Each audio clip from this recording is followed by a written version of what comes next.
Hey team, exercise of the week this week is a phenomenal warm-up for doing any form of dips, whether it's on the bar or on the rings. This is something I do myself before every dip session, as it's a great priming exercise and it's going to make you feel very comfortable in that bottom position.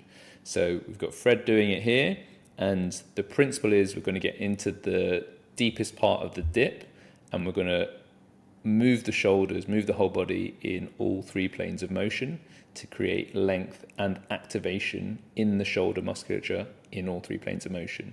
So this is a stretch, it's an activation, it's a stabilizer, it's a primer to get everything you need ready to dip into the most challenging part of the movement. So Fred's getting down, foot supported here, so you can control the amount of body weight in the hands and in the shoulders. I recommend going lighter to start with and then ease into it as you get through the set. But in this position, we're shifting our weight forwards and back, and we're trying to get into more or less shoulder extension.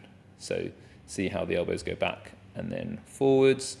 This creates more or less stretch, primarily in the anterior delt, but also in the pecs, which will be two of the primary muscles used to get you up and down in your dips.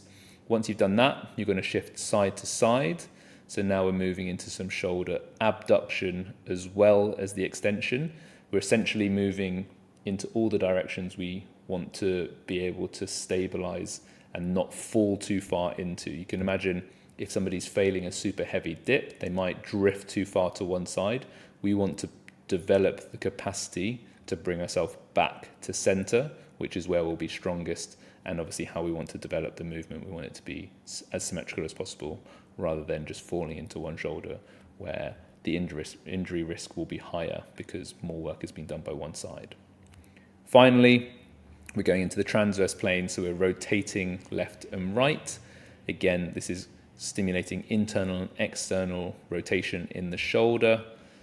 Just see a couple more reps there, which will also help to activate the pecs as the pecs lengthen with external rotation. So as you externally rotate one shoulder, you'll create more length and therefore more activation in that pec. And that's going to help you push hard out of this bottom position when you do your working sets. So I would recommend doing 10 pulses in each direction. So it's 30 total pulses.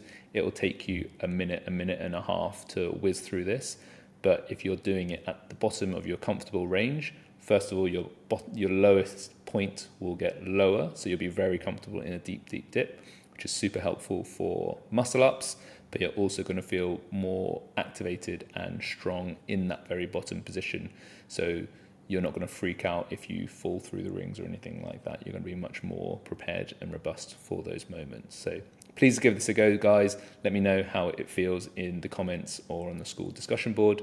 And as always, if you want to see a movement covered or a certain stimulus in this exercise of the week, let me know and I'd be more than happy to add it to the list. Have a great day and I'll catch you next week.